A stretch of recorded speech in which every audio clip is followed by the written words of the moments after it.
नमस्कार दोस्तों, विनय सिंह एक बार फिर स्वागत करता है आपका अपने YouTube चैनल मनी मैटर्स में। आज के इस वीडियो में हम जानेंगे रिटायरमेंट लाइफ के बारे में। यदि आप रिटायर होने वाले हैं, रिटायर हो चुके हैं, तो ये वीडियो आप ही के लिए है। वीडियो शुरू करने से पहले आप ही सभी दोस्तों से मेरा निवेदन है, यदि आपने अभी तक मेरा चैनल सब्सक्राइब नहीं किया तो प्लीज़ को सब्सक्राइब कर लें, बेल आइकन दबाना ना भूलें ताकि मेरे सभी नोटिफिकेशन सबसे पहले आपको मिले। तो सबसे पहली बात होती है कि आपको रिटायरमेंट लाइफ या होने वाले हैं या उसको कैसे एंजॉय करें। तो उसके लिए सबसे बड़ी चीज़ होती है कॉर्पस, जो कि आपको रिटायर होने पे आपकी कंपनी या जिस भी गवर्नमेंट अगर सेक्टर में है तो गवर्नमेंट की तरफ से आपको पैसा मिलता है। अब वो पैसा कितना होता है ये डिपेंड करता है आपकी सेविंग्स के ऊपर। इसके साथ साथ में लोग अपनी अदर सेविंग्स भी करते हैं, वही सब आपको रिटायरमेंट होने के बाद काम आता है। तो रिटायरमेंट होने के बाद आपको पता चल जाता है कि आप जो करना चाहते हैं उसके लिए आपके पास कॉर्पस है या नहीं है। अगर आपके पास कॉर्पस नहीं है तो आप अपने घर को रेंट में या फिर और अदर सोर्स ऑफ जो इनकम्स होते हैं वो जनरेट करने की कोशिश करते हैं। तो उसके लिए जो भी आपके पास पैसा है उस पैसे को आप किस जगह पे इन्वेस्ट करें, तो उस चीज़ को इस वीडियो में मैं आपको बताऊंगा। तो नेक्स्ट जो पॉइंट है वो ये है कि प्लानिंग जो है रिटायरमेंट की किस तरीके से होनी चाहिए। तो रिटायरमेंट की प्लानिंग बात इस तरीके से है कि आपकी फाइनेंशियल सिक्योरिटी सबसे ऊपर होनी चाहिए। आप जो भी इन्वेस्ट करते हैं उसके लिए आपको वर्कआउट करना है, आपका इन्वेस्टमेंट कहाँ जा रहा है और उसमें आपको कितनी टैक्स सेविंग हो रही है, ये सब कुछ आपको बिल्कुल पता होना चाहिए। और अगर आपको नहीं पता है तो किसी फाइनेंशियल एडवाइज़र के पास जाकर पूरी प्लानिंग कर सकते हैं। और इसके ऊपर सबसे बड़ी बात है, क्योंकि आप सीनियर सिटीजन होते हैं तो सीनियर सिटीजन्स के लिए बहुत अच्छी अच्छी स्कीम्स अवेलेबल हैं। उन्हीं स्कीम्स के बारे में आपको विस्तार से चर्चा होगी। तो सबसे पहले जो स्कीम है वो सीनियर सिटीजन सेविंग स्कीम है। तो इसके बारे में हेल्थ टैक्स फॉर वेल्थ जो के सीईओ जो और को फाउंडर हैं हिमांशी कुमार, वो उनके मुताबिक ये सीनियर सिटीजन इन्वेस्टमेंट स्कीम बहुत ही अच्छी है। सीनियर सिटीजन सेविंग स्कीम में वो लोग जो 60 साल की अवस्था में पार कर चुके, उनकी जिनकी एज 60 साल है या इसके ऊपर है, वो सभी इसमें इन्वेस्टमेंट कर सकते हैं। इसमें कई कैटेगरीज हैं।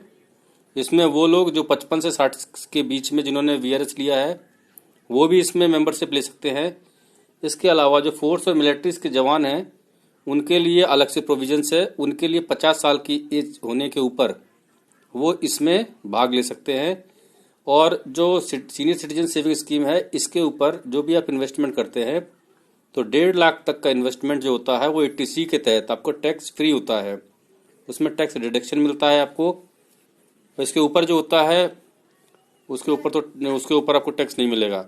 सबसे बड़ी बात यह है कि आपको सीनियर सिटीजन सेविंग स्कीम में 8.3 तक का इंटरेस्ट मिलता है।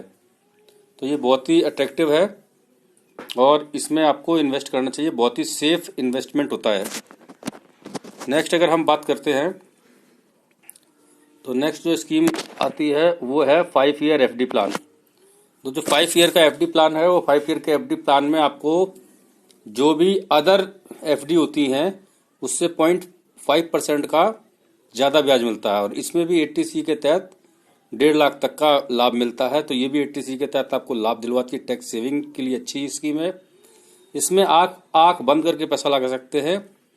और पर ये ध्यान रखने वाली चीज़ है कि इसमें आप ज़्यादा पैसा ना लगाएं, क्योंकि इसके भी अच्छी स्कीम्स मार्केट में अवेलेबल है।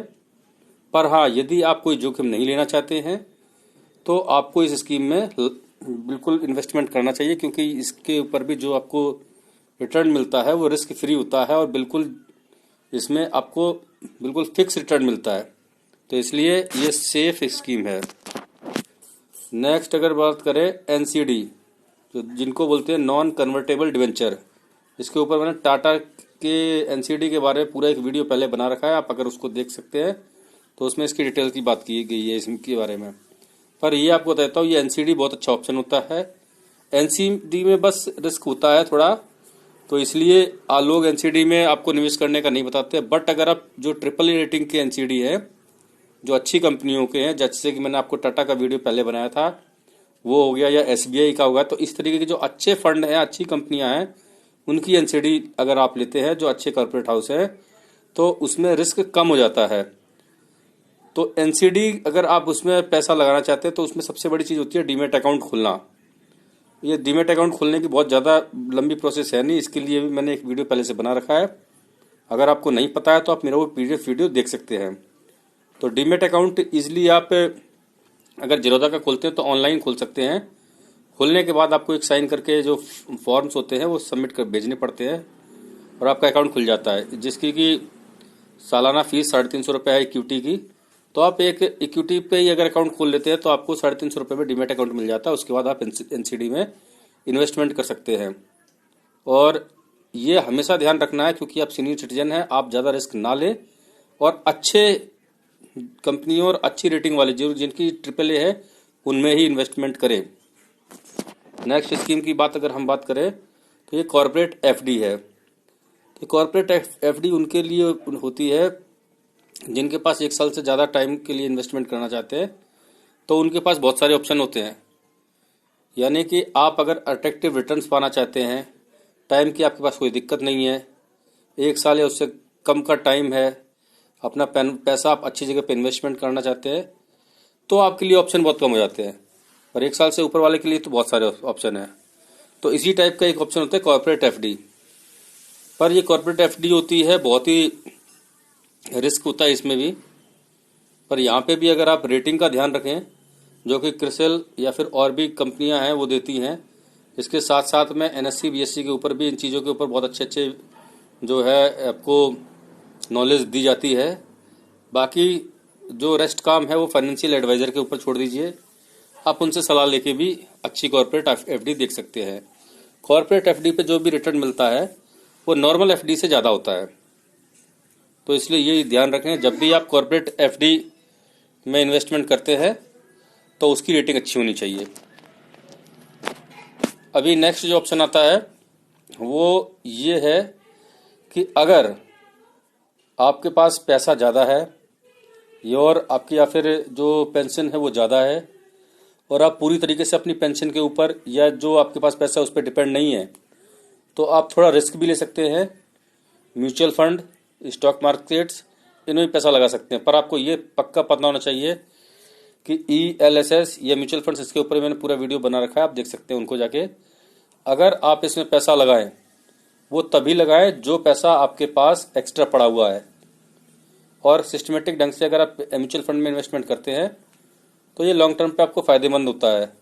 बट क्योंकि आपकी एज ऑलरेडी 60 के ऊपर है तो इसलिए आपको इतना ज़्यादा रिस्क लेने की ज़रूरत है नहीं। अगर आपके पास एक्स्ट्रा पैसा है तो ही आप रिस्क लें, और ये पैसा आप अपने लिए ना सोच के अपने बच्चों के या ग्रांड चिल्ड्रंस के लिए सेव कर रहे हैं, ये सोच के अगर आप करते हैं तो बेटर है। बट अगर आपके पास रिस्क लेने का नहीं है और आप बिल्कुल सेफ इन्वेस्टमेंट करना चाहते हैं तो एफडी, कॉर्पोरेट एफडी, ये जो मैंने अपने पिछले प्रीवियस जो ऑप्शंस बताए हैं आप उनको ही चूज़ करें। कोई आपको कितना भी ज्ञान देता रहे, आप इस तरीके के ऑप्शंस में ना जाएं जो कि म्यूचुअल फंड्स या आपके डीमेट अकाउंट्स वगैरह हैं। इनमें आप तभी जाएं जब आपको अच्छी फाइनेंशियल जानकारी हो। तो इस वीडियो में मैं इन्हीं सब पॉइंट्स को क्लियर करना चाहता था। तो उम्मीद करता हूँ ये वीडियो आपको पसंद आया होगा, और इस वीडियो को अंत तक देखने के लिए आप सभी लोगों का धन्यवाद।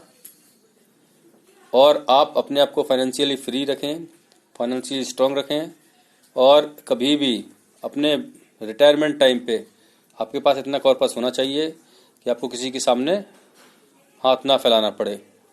अच्छे फाइनेंशियल एडवाइजर से एडवाइस लें और इन्वेस्टमेंट करें। Thanks for watching this video.